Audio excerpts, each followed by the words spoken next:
سمجھے نہیں؟ محبت کا یہی سلا ہے کہ ہم اللہ اور رسول پوچھئے ان سے کہ اسلام کی قیمت کیا ہے، اسلام کی اہمیت کیا ہے۔ ہمیں تو تھالی میں سجا کر کے ملا ہے نا، تھالی میں رکھ کے۔ جنہوں نے اسلام کو اپنایا ہے انہیں پتا ہے اس کی قیمت کیا ہے اور اس کا وزن کیا ہے۔ ہم کو تو تھالی میں سجا کے میرا باپ دادا مسلمان تھے تو ہم بھی مسلمان ہیں، باپ دادا کلمہ پڑھنے والے تھے اس لیے ہم بھی کلمہ پڑھ رہے ہیں، اس لیے اس کی قیمت، اس کی اہمیت ہمیں پتہ نہیں، اس کا وقار ہمیں معلوم نہیں ہے۔ حضرت مولانا رومی علیہ رحمہ لکھتے ہیں کہ ایک آدمی تھا نوجوان، اس کا باپ بہت بڑا مالدار تھا، اور اکثر جب اللہ تعالیٰ دولت سے نوازتا ہے نا تو انسان کے اندر عیاشیاں پڑ جاتی ہیں، یعنی گناہ وہ زیادہ کرنے لگتا ہے۔ ایک لڑکا تھا، باپ کی ساری دولت کو عیاشی میں لٹانا شروع کر دیا، اب صرف بچ گئے گھر۔ تو باپ نے دیکھا کہ اگر میں نے کوئی ترکیب نہیں کی تو اس گھر کو بھی ختم کر دے گا۔ آنگن میں چرپائی بچھا دی، اور پہلے جو امیر کبیر لوگ ہوتے تھے نا ان کے آنگن میں شہر میں کنواں ہوتا تھا، پانی کا حوض۔ کھاٹ پہ لیٹ گیا، شام کو جب لڑکا دوستوں کے ساتھ پارٹی منا کر کے واپس آیا تو کہتا ہے کہ بیٹا میری طبیعت خراب ہے، 1 روپیہ چاہیے۔ گیا ایک دوست کے پاس اور کہا کہ مجھے 1 روپیہ چاہیے، تو دوست نے دیا کہ چلو اتنا خرچ کرتا ہے تو نہیں، 1 روپیے کے لیے کیا دقت ہے، دے دیا۔ باپ کے ہاتھ میں لا کے دیا، باپ نے بیٹے کے سامنے وہ روپیہ لے کر کے کنویں میں ڈال دیا۔ اب دوسرے دن بھی کہتا ہے بیٹا مجھے 1 روپیہ چاہیے دوا کے لیے۔ دوسرے دوست کے پاس گئے، دروازہ کھٹکا، یوں ہی ہر دوست کے پاس گیا ایک بار، سب سے 1 روپیہ لے کر کے آیا، لیکن باپ نے سارے روپیوں کو بیٹے کی نظر کے سامنے کنویں میں ڈال دیا۔ اب جانتے ہیں کہ ایک روز جب ایک دوست کے پاس گیا تو جانتے ہیں نا کہ جب انسان کی اہمیت ختم ہو جاتی ہے تو دوست بھی منہ پھیر دیتے ہیں، کہا یہ تو خود بھی کھاری ہو گیا ہے، اب ہمیں کیا دے گا، کہا کہ یار میرے پاس پیسے نہیں ہیں۔ آخر ایک روز محنت کرنے کے لیے نکلا، امیر باپ کا بیٹا تھا، سوچا کہ اگر قریب میں مزدوری کریں گے لوگ ہنسیں گے، کسی دور گاؤں میں جا کر کے مزدوری کرتے ہیں۔ چلا گیا، مزدوری کیا پورا دن، یعنی خون کو پسینہ بہا کر کے نکالتا رہا، شام کو مزدوری کر کے جو پیسے ہوئے لا کر کے باپ کے ہاتھ میں دیا، باپ نے بیٹے کے سامنے وہ پیسہ لے کر کے کنویں میں ڈال دیا۔ اب بیٹا چیخا چلایا کہ ابا جان ہم نے اتنی محنت کر کے یہ پیسہ حاصل کیا تھا، آپ کو دیا، آپ نے کنویں میں ڈال دیا۔ کہا کہ بیٹا آج میں نے اس پیسے کو کنویں میں ڈالا یا اس سے پہلے بھی ڈالا تھا؟ کہا کہ اس سے پہلے بھی۔ تو پہلے درد کیوں نہیں ہوا؟ پہلے بھی چلانا چاہیے، پہلے بھی درد ہونا چاہیے، لیکن آج تمہیں درد کیوں ہوا؟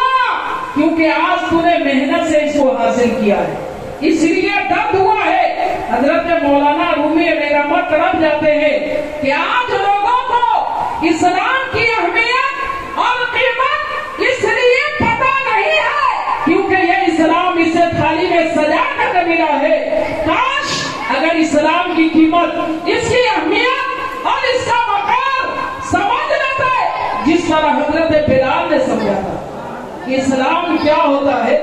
حضرت امام حسین سے جا کر کے پوچھے کہ اسلام کی قیمت کیا ہوتی ہے، پورے گھر بار، پورے پریوار، پورے خشرہ قربا کو راہ خدا میں قربان کر دیا، لیکن پھر بھی کہتے کہ مولا جس میں تیری رضا ہے حسین اسی میں راضی۔ اسلام یہ ہوتا ہے، لیکن آج ہمیں اس کی اہمیت اور قیمت اس لیے معلوم نہیں ہے کہ ہم نے اسے محنت سے تو حاصل کیا نہیں، باپ دادا مسلمان تھے اس لیے ہم بھی مسلمان ہیں۔ موجودہ میلاد محبت کیا ہوتی ہے، ہم اپنے نوجوانوں سے خاص کر کے کہیں گے، یہ میلاد ہو رہا ہے نا تو سمجھ لیجئے کہ ہم میلاد ہی تک محدود رہے، یہ نہیں کہ یہ ختم ہوا لوگ کھانے کھائے اور ڈی جے بجا کر کے گانا شروع کر دیا. تو یہ میلاد کرنے کا آپ کو کوئی فائدہ نہیں. آپ نے خدا و رسول کی یہ خدا و رسول کا ذکر کیا ہے, بڑی اچھی بات ہے. علماء کو آپ نے مدعو کیا ہے, بہت اچھی بات ہے. آپ یہیں تک رہیں تاکہ آپ کو یہاں بھی فائدہ ہو اور یہاں سے جانے کے بعد بھی فائدہ ہو.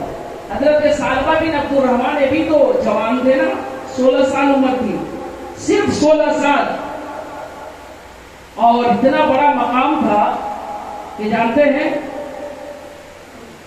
پیارے آقا صلی اللہ علیہ وسلم نے انہیں خاص ڈیوٹی پہ رکھا تھا.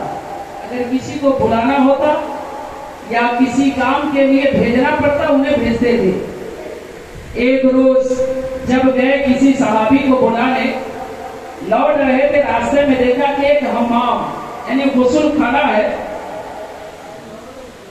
ہوا چل رہی تھی جس سے غسل خانہ کا جو پردہ تھا یعنی کپڑا وہ اٹھ گیا.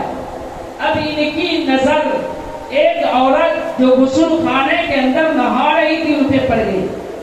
تو جانتے شریعت نے اجازت دی اگر دھوکے سے ایک بار پڑ گئی تو معاف ہے, لیکن مڑ کر کے دیکھنا یہ گناہ ہے. یعنی آنکھ کی زنا ہے, آنکھ کی بدکاری ہے, کیونکہ آپ نے جان بوجھ کر کے دیکھا.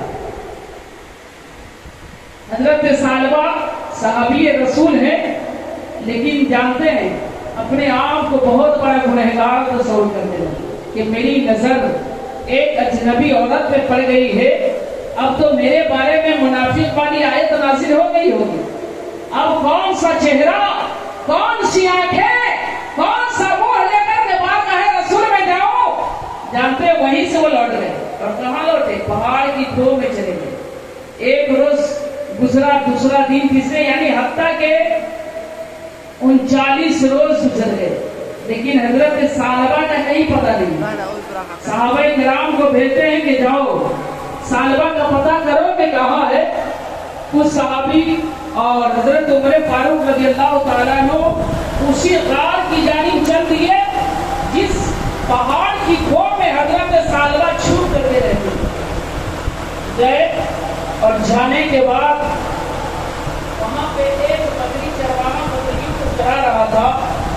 ان سے پوچھا کہ کیا کسی تم نے جوان کو یہاں سے گزرتے دیکھا ہے؟ کہا کہ میں یہ نہیں جانتا کہ کس جوان کی آپ بات کر رہے ہیں. ہاں, ایک جوان ہے جو اس پہاڑ کی کھو میں رہتا ہے, جب انہیں بھوک لگتی ہے تو آ کر کے میری بکریوں کا دودھ دھو کر پی لیتا ہے, پھر اسی غار